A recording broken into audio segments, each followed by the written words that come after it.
I hate this shitty f***ing game, dude. Why do we play this shit? Let's have a f***ing high-low jack f***ing league.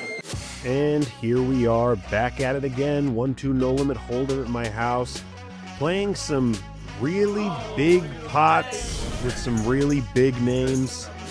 This game got huge. I'm getting good cards. You'd think I'd be able to make good money, right? I'm gonna go f***ing broke on this hand. I just know it. I'm Kyle. Come join me as I dive into the ups and downs, the wins, the losses, and everything in between. From poker tips and strategies to behind-the-scenes looks at my life, there's a lot to explore. So hit that subscribe button, like the video, and ring the bell for notifications. Let's stack those chips together and enjoy the ride. This is K10 Poker. I don't like this f***ing game. I'm on. Okay, we're gonna jump right into this session with a double board PLO bomb pot. These were the f***ing bane of my entire session. However, we look down at 5 king 3-3 2 clubs. We have a shitty pair of fives on the top board and the nuts on the bottom. Now the nuts seem to change with every damn card that drops in PLO, so there's no reason to slow play ever in PLO. I toss out $20 to see where I'm at. I'm cool with taking it right now and not have to sweat it, but Rob to my left calls pretty quickly and we go heads up to a 9 on the top board, which doesn't help, and a 3 on the bottom, which also doesn't help, because now I no longer have the nuts on the bottom. A 5-6 has a higher straight. Which board you looking at, motherfucker? So I check, and it checks to a river, which actually gives me a full house on the bottom. Still have a shitty pair of fives with a king on the top, though. I check again. I check, and Rob quickly bets pot for $60. I call, hoping he's playing the top board so we can chop and I can take the bottom, but that's not the case when he flips over a better full house on the bottom and a pair of fives on the top with a better kicker. Unreal. I have a full house down the bottom and nothing on the top. I have a full house on the bottom and nothing on the top. Oh, that's not good for me. That's not good for him. 4 something. 4 is full of aces. Yeah. 4 ace. What I about do have a pair top? of fives. I have a pair of fives. But King 5 5, with ace ace. 5, yeah. You lose. Not good for you. Not good for me. Now that seats are filling in and I'm already down like a third of my stack in the first orbit of the session, I happily look down at pocket kings from under the gun after a $5 straddle. I bump it up to $15 and folds to the straddle, who then grabs a bunch of green chips, much to my excitement, just to throw in a call. We go heads up to an 8-6 ace rainbow board. Every damn time you have pocket kings, what's on the flop? Anyway, a quick check allows me to c-bet my entire range and rep an ace with a $15 bet, which ends up getting the job done, and we pick up a small pot. Next one of note, we have ace-4 suited from the big blind, and everybody folds to the small blind, who then bumps it up to $12. I think a suited ace is worth a call, and the board comes out 10, 10, 10. And the small blind flings out a $25 chip. Does he have a 10? Anyway, I contemplate a call with my ace kicker, and then my good old pal Justin does his signature move of showing me a card and making my decision a little easier. I did. My kicker's better. Yeah, for sure. But we won't be playing kickers. We're gonna, yeah. It's gonna be 4. Yeah, but that's moving that way, so that's moving that way. Yeah. You have ace 3 suited. No. Oh, you don't? No. Is yours suited? No. Oh, mine is. Oh wait, mine's suited too. Oh, it is? Yeah. But my suit's not on the board. You're right. That sucks.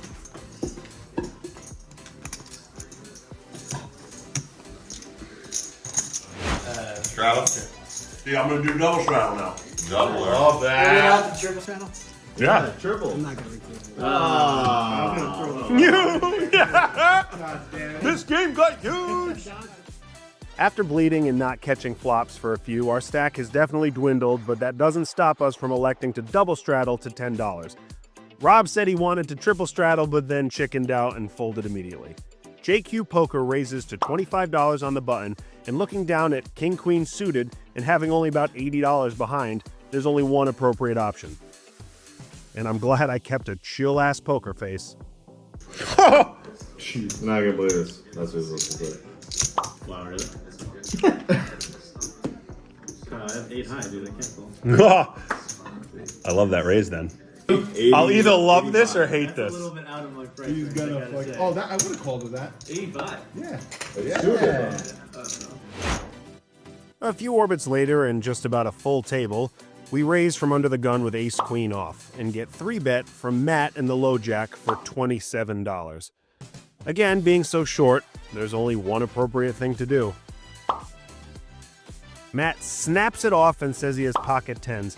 Being a friendly game, we decide to run it twice where a f***ing queen or an ace is nowhere to be found on either board, and we lose our first bullet.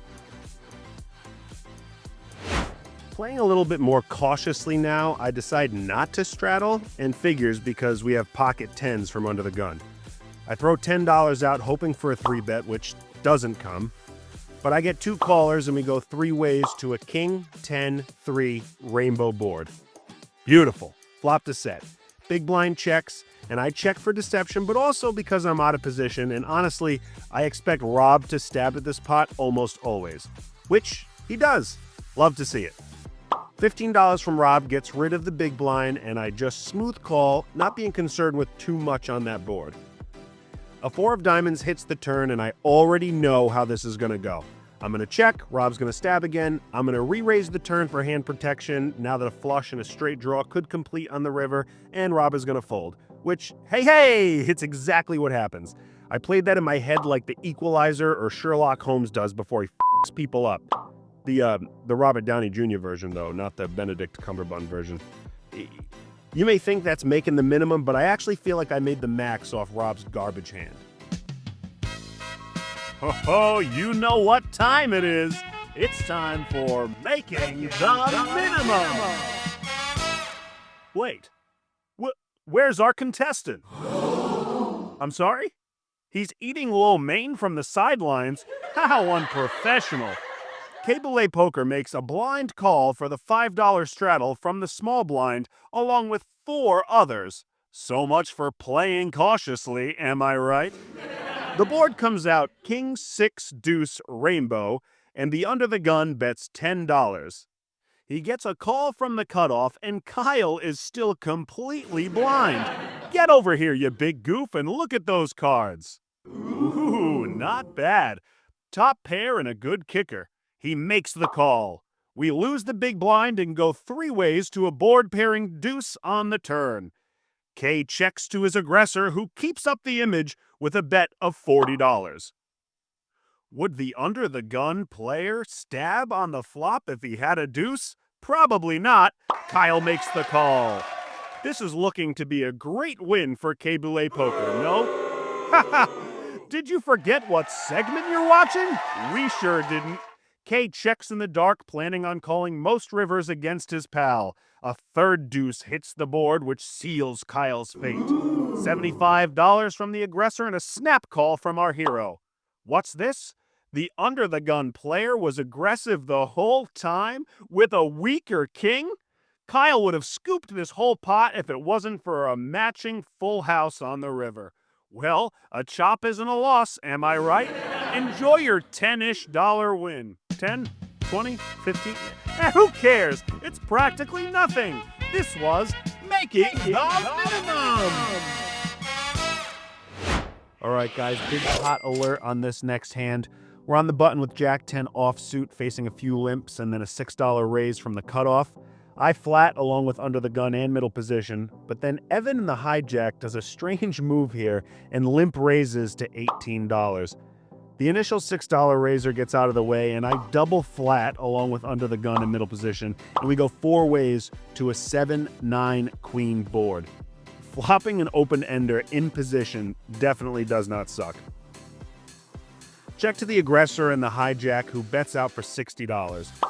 We call and lose the rest of the field, hoping to nail the turn, which we do with the King of Hearts, completing the rainbow and giving us the nuts. This is also good because this could give our boy here 2-pair, hitting a lot of his 2-pair range with the limp raise pre-flop. He could also have ace-king, which would be great for us as well. He thinks for a while and eventually checks, I check back here, protecting my check back range and also for deception. And I love my check back here, especially in position, because I really feel like it's going to make us the maximum. He's more likely to bet on the river now if that king scared him at all with an ace-queen or something like that. After the board pairs on the river and I lose my nuts, of course, I get a little nervous. What if he was betting two pair like queen 9 or king 9? He takes a while and I already make the decision to snap call any bet, which I feel like is the best move because if I raise, he's only calling me with a full house or quads. He puts out a bet of 130 and we snap and we're actually good. He shows ace-queen for mid-pair and top kicker. I think the check back on the turn really made us the max here, and he definitely wasn't calling a river raise for value, so nice. The pair in the board. Yeah, it's like it's. You have the same syndrome as me. Yeah, but it always happens. The monster. Another big pot here, just two hands after the last. We look down at ace-king offsuit. Folds over to the low jack who limps, and I decide to bump it up to $10 in the hijack position, and we get two smooth calls. Pretty good flop getting top pair on a king, deuce, queen board. Checks from the low jack, and I check as well between two opponents, and the button now takes the lead with a $30 bet. The low jack gets out of the way, and I do the raise to 100 thing to see where I'm at, and I get a pretty smooth call from the button, so that answers that question. I didn't really think I was beat at this point, but hey, that's what that raise is for. I check the turn, which is a jack, actually giving me equity, but then the button comes out for $150. Now this is where I f***ed up my whole session. I know I'm beat. The only thing he would flat $10 on the flop with and then take the aggression would be a set of twos or top two pair. Either way, it beats my top. So what am I even contemplating here? I start talking like he's gonna tell me he's bluffing in plain English, pretending I'm some goddamn pro. What are you playing with over there? I don't care about how much money you have. I want to know what your cards are. Oh, my cards at? Yeah. What do you mean? What do you call wants my? to know I what want to know you what you have. have. It's not like he knows whether he should call or not. I want you to make this a lot easier for me. What do you want me to tell you? I want you to tell me exactly what you have. It's a good question like that. Is your hand made or are you still looking? I don't know if I can answer that. You can do whatever you want, man. I don't know if I can answer that. What do you have? 'Cause I can tell you what you have. What do I have? I think you have ace king. Does that scare you? I'm just telling you what I think you have. I made an assumption. I'm thinking you have ace king. Is that correct? Look, man, I know what I have. But what do you have? What are you betting 150 with? I can't answer that though if I'm afraid of it or not. Though I really can't. Well, I have no clue how I talked myself into a call here. And I remember at the time I was like, he doesn't have much behind, so if I don't improve on the river, I'm just gonna have to call an all-in with my king. But that's dumb as dude. The river comes an innocuous 7, and just as I assumed, the button jams all in, and I call knowing I'm beat. Knowing I'm beat. And when you know it, he has a set of deuces, just like I assumed. Why would I make such an incredible read and just not be good enough to fold a shitty top pair? It's not even a difficult fold. Why do I love donating money to people? That would make sense, too. So you wouldn't re-raise with deuces.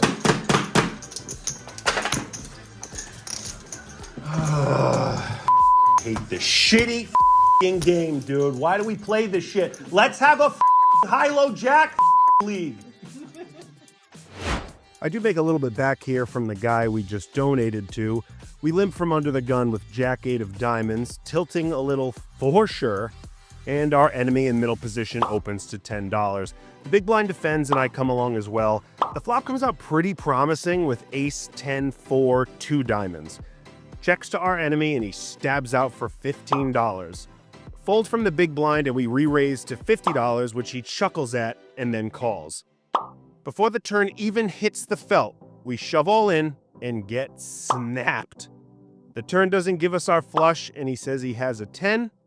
We don't hit our diamond on the river either, but get as lucky as in hell when the jack of clubs comes up instead. That's all we needed to double up.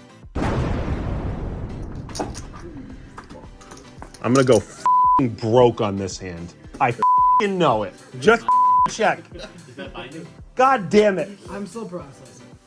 Couple bomb pots that I was involved in, not too incredibly interesting, but worth noting.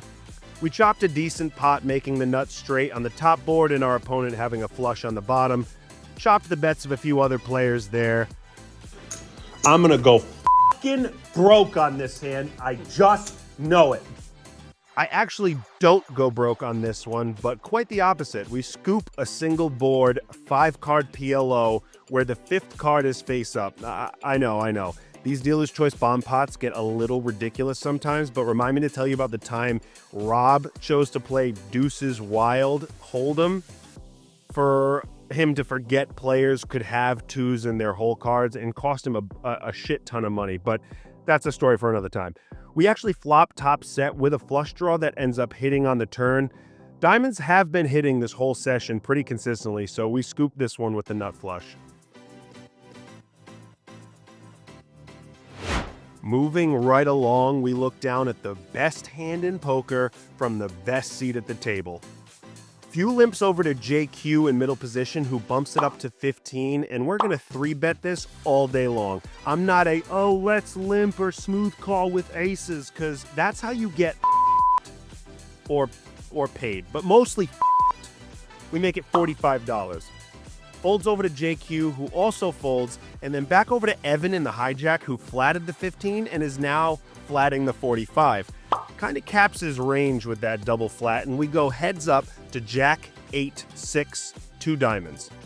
Check from the hijack, and we c-bet our entire range with a $45 bet.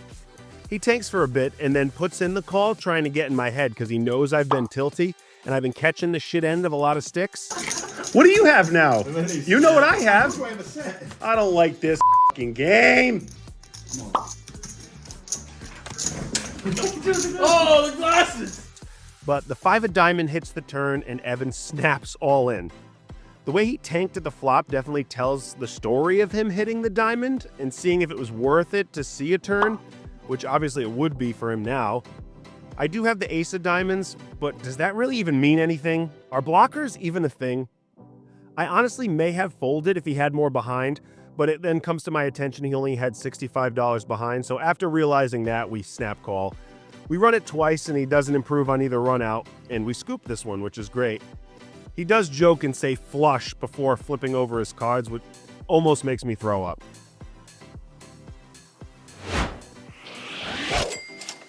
There's been so many big swings this game, I'm finding it hard to keep track of my chip stack while editing these clips. But anyway, we're in the $5 straddle with ace-10 of hearts, and Rob finally grows a pair and double straddles.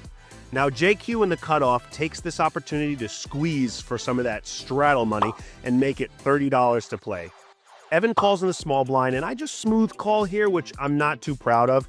I feel like this is an easy 3-bet spot, and JQ has been squeezing in situations like this all night pretty wide.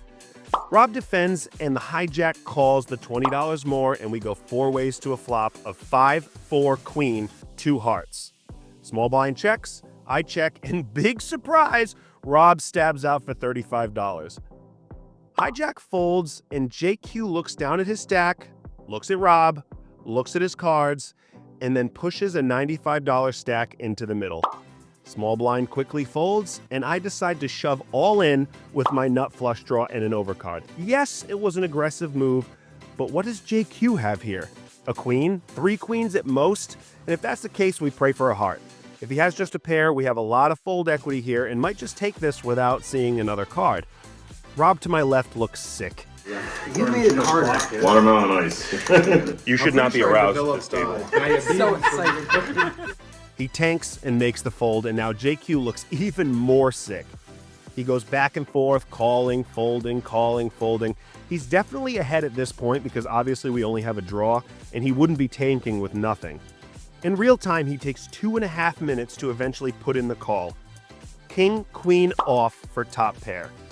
We run it twice, hoping to catch an ace or a heart, but wouldn't you know it, Neither one comes, and that dildo across from us takes a massive scoop of my hard-earned money in my own house. His vlog's probably gonna say, oh, what a great call I made, and blah, blah, blah, blah. Even if you look at the solver, which you know all these college guys do, it would say to fold this top pair in this situation like 90% of the time. Which I assume if I had a solver or even knew how to use one, which I don't. So comment below if my last statement was completely inaccurate or if he actually made the right call, because if he did, I'll definitely have to make a public apology video so I don't get canceled for this next clip. Dildo. Dildo. 15. Dildo. Is that me? Dildo. Yeah, nice on it. Well, now that I'm in the hole again, I have some work to do, so pocket kings from the small blind will hopefully help dig me out. Few limps to the button who raises to $7, and I decide to play into my tilt here and my recent loss by pulling a that many bet. That many. So much draws on What is wrong? 26. Jeez Louise. Nothing. Steam raids. It ends up being $26, and I get a call from the big blind, the cutoff, and the button. 3 deuce 3 rainbow on the flop, and I actually decide to break my always check out of position rule. Mullen. I don't think a 3 is in anyone's range after a raise and a 3-bet pre-flop unless they have 4 of them, and if that's the case, I lose and, you know, it's whatever. But I get folds all around, and I try to chip up slowly but surely. Getting pretty late in the night, and we're running out of chances to get back to even, we look down at K10 of Diamonds in the big blind. You know what? Diamonds have been hitting all night, so let's go. Limps from the button, and the big blind allows me to put together another that many bet to $15, and they both come along. 8, 3, jack, 1 diamond. So much for that. Checks through to a 6 of diamonds, and this time the small blind comes out with $20. Now, having gained equity and the fact that diamonds have been showing up all night, I call, and so does the button. 5 of clubs on the river really screws up my plans to get back to even this hand. We all check through again, and no one seems to want the pot. A pair of 8s end up taking it, and now I'm wondering if I should have just overbet the pot on the river, and I probably would have took it. Comment below if I'm a shitty-ass nit or not. Diamonds always come, right, Sean? It's like, Last hand of the night, and it was a big one. It's a single board PLO bomb pot, and we look down at 5-5-6-4 with 2 hearts and a board of king, deuce, 3, 2 spades. I'm in the dealer seat, and the big blind comes right out for a pot size bet of 40, and 3 callers after him. Pretty quickly, I might add. I have great pot odds now to call and improve, so I call, and so does the small blind, and we go 5 ways to a turn. We turn the absolute nuts, but god damn do I hate PLO. What are the odds that the river comes out such a brick that my nuts hold? Slim to none? Yeah, I agree. However, what am I supposed to do? Fold? I also have 2 5s, so I block anyone from possibly having the nuts with me so I could scoop this all up and not have to split it with another nut straight. Big blind comes out again for pot and makes it $280. Then, much to my confusion, the under-the-gun player quickly calls. You can see my visible confusion and aggravation. Should have had those Reese's with the goats. What the f*** are they doing there? Dolphins! Let's go! Fins up! Yeah, not right now. Right. What's up, season? Evan in the hijack tanks for a while, but gives it up. And what the hell else am I supposed to do here? I'm all in for less. Good luck on for us. Okay, we need an absolute brick. Nope. The 8 of spades completes the front door flush, and of course, we are no f***ing good anymore. The big blind flop trip king, so like, what are you even leading for? And under the gun had the nut straight with me, and we were gonna end up chopping until that f***ing spade came and gave him a damn flush. It was a weak flush too, but what a combo draw he had on the flop. He is the shittiest but most lucky player I've ever played with. Shit like this constantly happens, Believe it or not, less than a week later, this kid scoops another single board PLO bomb pot for like $1,600 in the exact same fashion. Flopped the nut straight and graduated to a flush on the river, getting out of a chop with his opponent. I watched this happen and immediately got PTSD from this moment. Flush actually. Oh, no, Do you have any spades? Thanks, Sean. Anyways, here I am, felted again, down $600 in my own damn house, contemplating learning to play pickleball with my mother-in-law and spend all of my free time that I have that's not spent with my family on perfecting my backhand with a bunch of retired and wealthy geriatric members of the Allen Harbor Yacht Club. Nah, f*** it. My time's coming. Thanks for sticking around, guys. Rip me apart in the comments and be sure to like and subscribe. It really helps out the channel, but mostly with my self-esteem and ego. Also, give me a follow on Instagram. That also gives me a nice shot of dopamine to get me through the day. In other news, coming soon is an all vloggers invitational game that I'm hosting here at the KBLA Poker Room. We'll have 5 YouTube poker vloggers here battling it out for some money and some content control. We'll also be giving away 3 seats to this 1-2 game, so if you're in New England and you would like to make 5 different vlogs by either being felted or felting us, how you can be considered is all in the description. Thanks for sticking around till the end. Check out some of my other videos here on my channel, and I'll catch you on the next one.